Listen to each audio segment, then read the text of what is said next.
when you look at the new poll numbers, and we're going to go through those a little bit later in the program, when you look at the new poll numbers, what do you see? Overwhelmingly, people are very impressed with how Donald Trump has handled crime and how Donald Trump is cracking down. And they like what they're seeing in Washington, D.C., so much so that the people of Chicago are saying, hey, please come here, come here. We need your help. We need your help. And yet, this mayor out there, he doesn't want it. He doesn't want more police. He doesn't want Donald Trump. I got to show you something because I saw this clip on Morning Joe this morning, from that whatever you call it, MSNBC. They tend to be, obviously, extraordinarily liberal, but, I think Joe's trying to come around because he knows where his bread is buttered. And, well, let's just say, the network's in a very tough spot, not to mention the ratings have completely sunk. So he brings on the Chicago mayor who thinks he's going into friendly fire territory. But Joe actually asked him a real question. And it gets really interesting because this guy just literally sunk himself in real time. I couldn't believe it. I'm like, wow, buddy, you need help. You need your head examined. Like, can you not understand where this is going? Like, you just did yourself in. I guarantee you, he's going to lose his next election. And this is going to be one of the reasons he does. Let's watch it together. So let me ask you, Mr. Mayor, those all sound like great programs. I'm curious, would you also like to get federal funding to help put 5,000 more cops on the street in Chicago? Would that help drive down crime? Well, look, policing by itself is not the full strategy. No, I understand that. You've talked about the other things you want, and I said those are good and important programs, but I'm asking also, would 5,000 more police officers on the street in Chicago be helpful to go along with all of those social programs that a lot of cities are engaging in and having success with? Well, look, here's the best way I can put it, Joe, is that in the 90s when I was in high school, we had 3,000 more police officers and we had 900 people being murdered every single year in Chicago. It's just not policing alone. Of course, we want more detectives. I know it's not policing alone, but I know it's not policing alone. You've told me everything else you want. I'm curious, and this does come down to an ideological difference between people. Do you believe that the streets of Chicago would be safer if there were more uniformed police officers on the streets of Chicago? I believe the city of Chicago and cities across America would be safer if we actually had, affordable housing. Look, okay, I'm not saying that that's not the question I asked. My question is, and I just need a yes or a no, do you believe the streets of Chicago would be safer if you got all of those other extraordinary programs put back into place, which do have a history of being successful, if that's complemented by having 5,000 more cops on the streets of Chicago?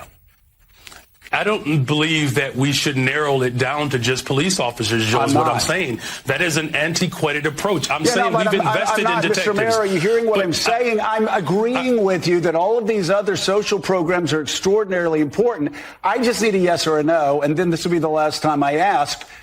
If you get all of those other social programs that 800 million that New York City does, Los Angeles, other people do with great success, would an additional 5,000 cops on the streets in Chicago help complement those programs to make Chicago safer?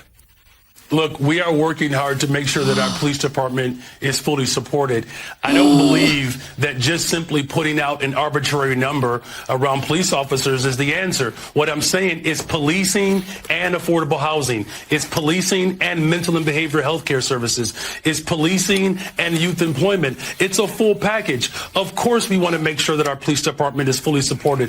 That's why I've invested in our Detectives Bureau, because what we have seen in the city of Chicago, when we solve crime, it acts and serves as a deterrent. It's policing and all of the other efforts that we're doing. Here's the last thing that I'll say to that.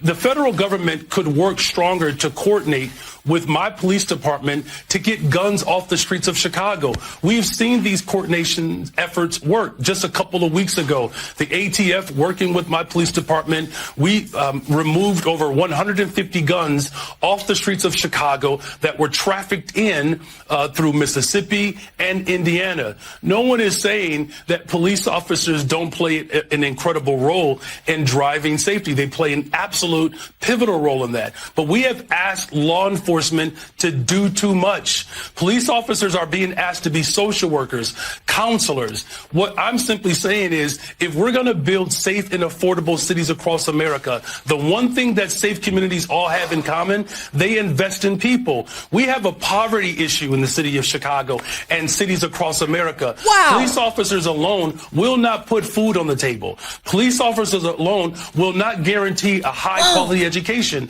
Police officers alone won't drive down unemployment. We need all of it. The President of the United States of America and the federal government could restore Medicaid. They could restore SNAP. They could stop defunding our public education system. Here's the most important point here.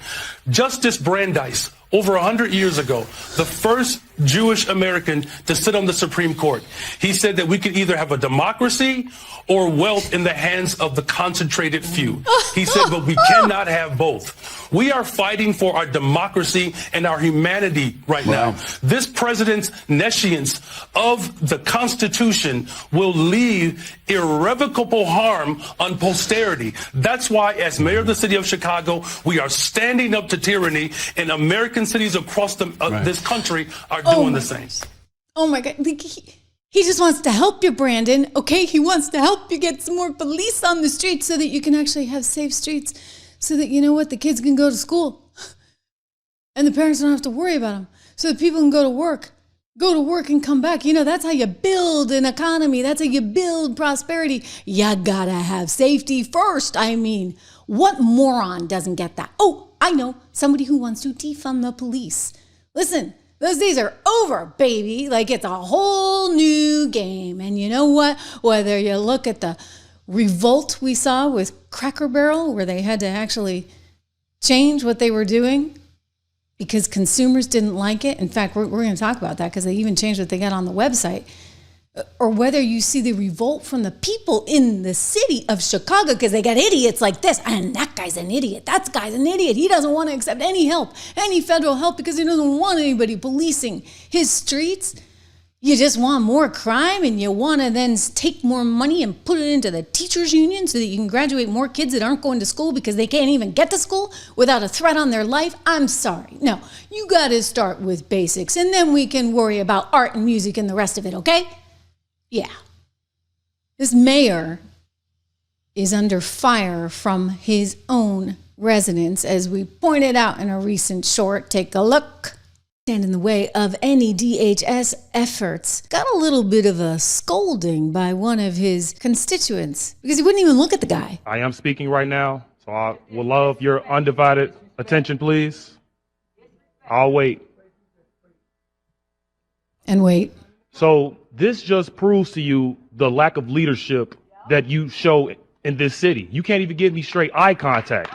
Now, I'm going to let you know now, the people of Chicago, we're done with you. It is insane how we have been voting Democrat for over 60 plus years, and we've never seen a change from people like you, Lori Lightfoot, Robbie Emanuel. It is insane. Chicago was 37% red. In 2020, it was only 15%. So we're waking up. So you can pretend that this isn't happening, but I know for a fact that you will not have that seat the next election. Boom! Did you hear that? Mayor Johnson, they don't like you. You're going to be out.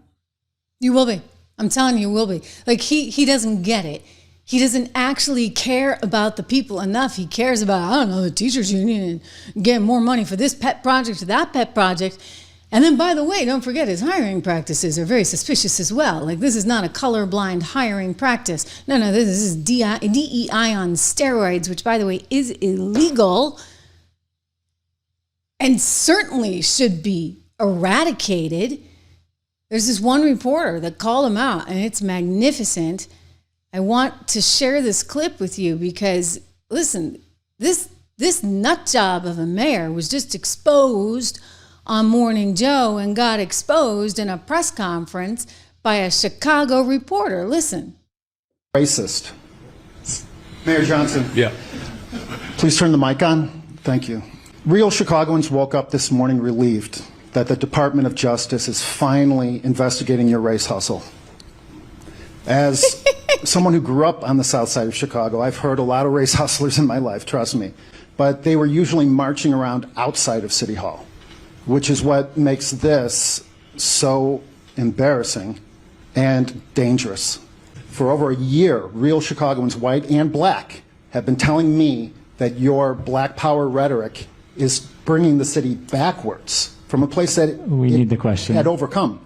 You want the question? Please. Real Chicagoans want to know, why are you a racist? You know, first of all, I reject the idea and the premise that somehow that's an actual legitimate question. You want that? All right, we're going to go to the next one. Alice? The next question, my follow-up question is a businessman, Robert Gomez, had his riverfront restaurant license yanked. You said that the reason you hire black people is because they're the most generous race on the planet.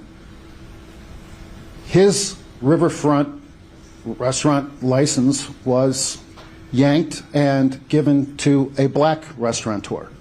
That has, once again, reinforced the belief among real Chicagoans, white and black and Mexican, that you are a racist.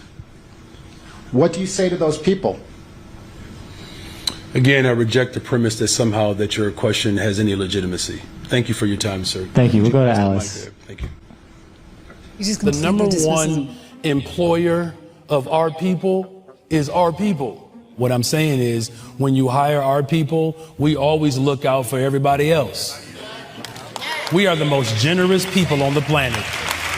The deputy mayor is a black woman. Department of Planning and Development is a black woman.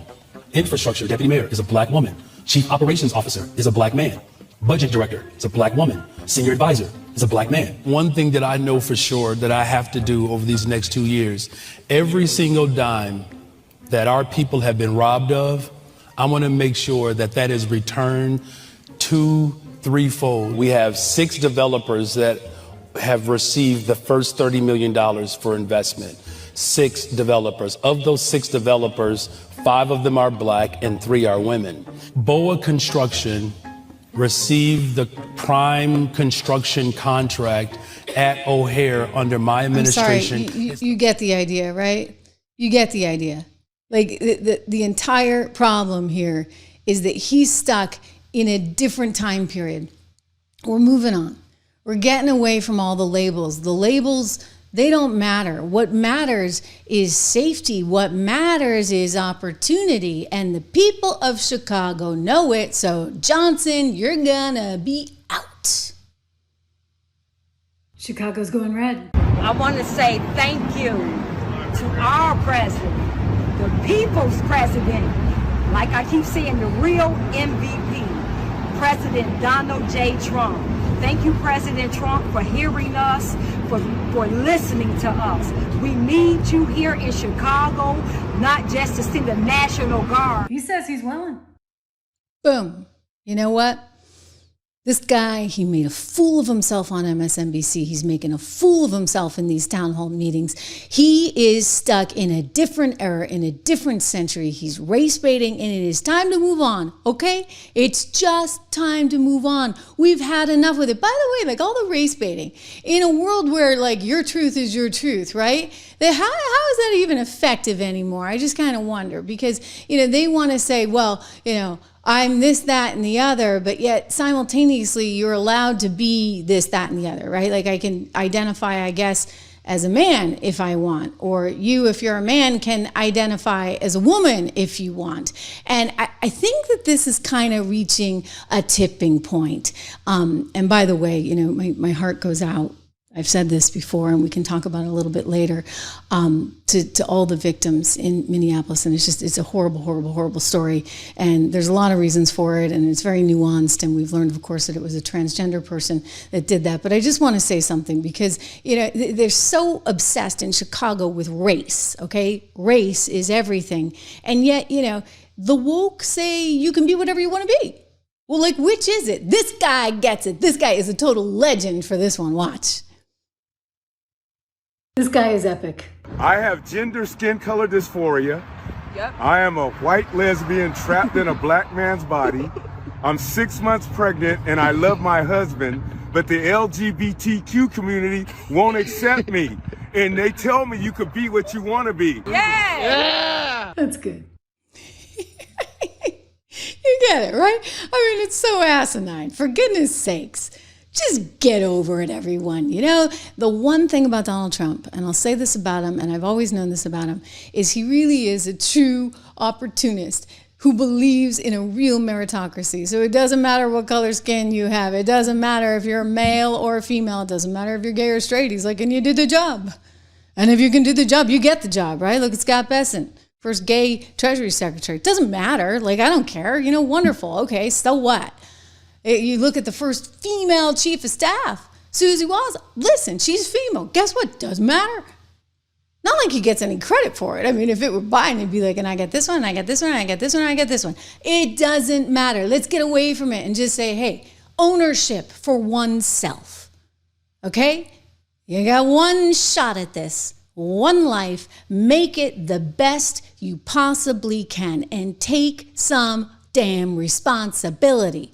And this is what this moment in time, ladies and gentlemen, is really about. Whether it's La Monica, whether it is Chicago, whether it is Los Angeles, whether it is Letitia James, whether it is Fannie Willis, any of them, or the Obamagate folks, they're in for it in a big way. I want to go to Tulsi's big purge breaking right now. But first, a quick shout out to my own company, 76 Research, as I look at some of them. We just put a note out, literally within the last hour, right before I came to air, on NVIDIA. So I encourage you to go and get it. Go to 76research.com. Use code word $. It's $1 a month for the first 2 months, and it goes to $9.95. We got a lot of great ideas there for you. We do have portfolios as well. You can sign up for these model portfolios. We don't invest your money. You invest your money. But we tell you what we like, and you know what? I'll tell you, we got a heck of a track record. Let me see if I can pull it up. Do I have it handy? Yes, I do. I have it handy. See that track record. So we've been very, very successful, thankfully, but I'm working with a brilliant guy, and I'm not too shabby myself. Rob Horton, who spent decades on Wall Street, is really smart and a great stock picker. So go check it out, 76research.com, code word $.